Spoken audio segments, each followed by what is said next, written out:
Dictation अभ्यास के लिए हमारे चैनल को सब्सक्राइब करें। चलिए शुरू करते हैं। प्रतिलेखन संख्या 99 मानक रेडी स्टार्ट। सभापति महोदय, अभी 2 दिन पूर्व राज्यसभा में सदस्यों ने इस बात के लिए सरकार को दोषी ठहराया था कि वह हरिजनों की रक्षा के काम में असफल रही है। पूर्णविराम। हो सकता है कि इस आरोप के पीछे कुछ सदस्यों का राजनीतिक उद्देश्य हो, किंतु इससे आरोप को बिल्कुल बेबुनियाद नहीं कहा जा सकता और उसकी उपेक्षा नहीं की जा सकती। पूर्णविराम। राज्य मंत्री ने भी इस आरोप के जवाब में यह कहा है कि हरिजनों को अत्याचारों से बचाने के लिए सरकार कदम उठा रही है। पूर्णविराम। उन्होंने यह भी कहा कि जहां कहीं से अत्याचार की शिकायतें आ रही हैं, जांच पड़ताल की जाती है और अपराधियों को दंडित भी किया जाता है। पूर्णविराम। सरकार इस संबंध में कितनी जागरूक है, उसके लिए उन्होंने गुजरात सरकार का यह उदाहरण पेश किया है कि उसने अपने यहाँ यह आदेश जारी कर दिया है कि हरिजनों की सुरक्षा के लिए जिला अधिकारी जिम्मेदार ठहराए जाएं। पूर्णविराम। यह सब सही है कि केंद्रीय सरकार ने इस सिलसिले में आवश्यक संपर्क रखा है, किंतु यह साफ है कि हरिजनों के संरक्षण का काम पूरी सावधानी और जागरूकता से नहीं हो रहा है। पूर्णविराम। केवल हाथरस का कांड ही उसका उदाहरण नहीं है। स्वयं राज्य मंत्री ने इस प्रसंग में जो वक्तव्य राज्यसभा में रखा है, उससे भी इसकी पुष्टि होती है। पूर्णविराम। राज्य मंत्री के वक्तव्य में कहा गया है कि सन 1969-70 के वर्ष में हरिजनों पर अत्याचार की विभिन्न राज्यों में 1541 घटनाएं घटी। पूर्णविराम। आदिवासियों पर हुए अत्याचारों ने कितना भयंकर रूप धारण किया कि वह इस बात से साबित हो जाता है कि कई प्रदेशों में हरिजनों को जिंदा जलाया गया और उनके घरों में आग लगा दी गई। पूर्णविराम।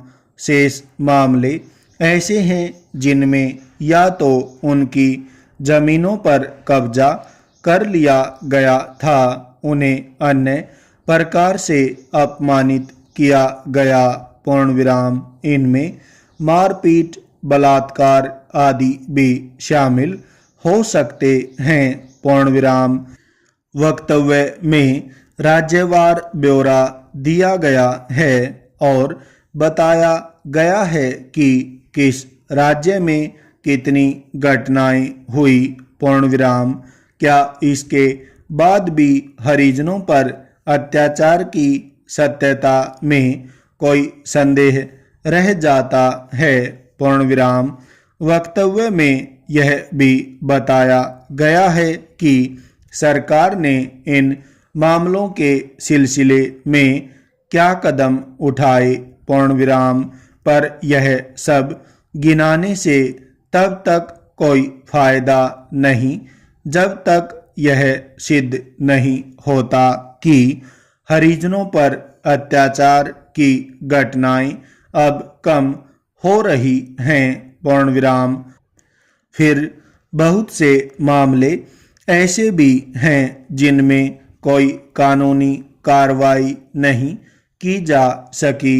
पूर्ण विराम। अकेले मध्य प्रदेश में 40 मामले ऐसे हैं जिन पर राज्य सरकार कोई उचित कार्रवाई नहीं कर सकी। पूर्ण विराम।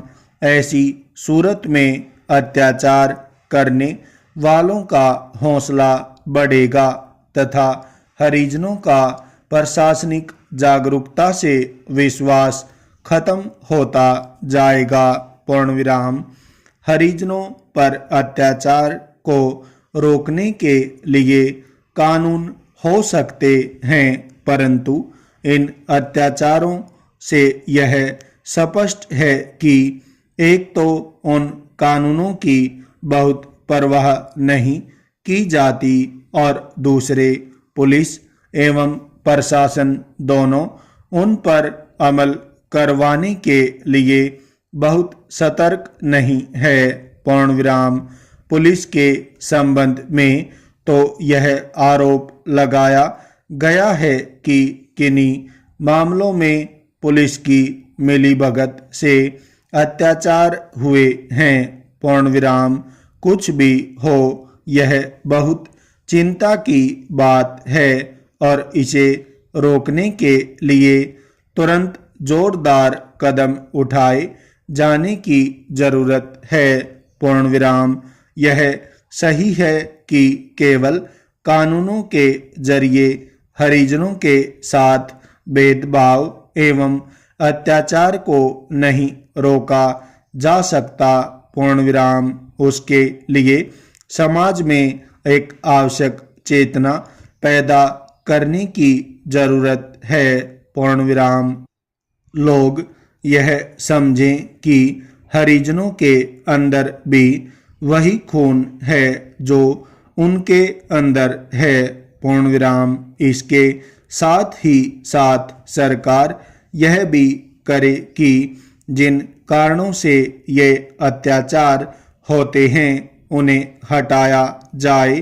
पूर्ण विराम। इस सिलसिले में यह सुझाव भी कम विचारणीय नहीं है कि जिन क्षेत्रों में हरिजनों पर अत्याचार हों वहां के समस्त लोगों पर दंडात्मक कर लगाया जाए। पूर्ण विराम। इससे निश्चय ही अत्याचार करने वालों पर अंकुश लगेगा। पूर्ण विराम।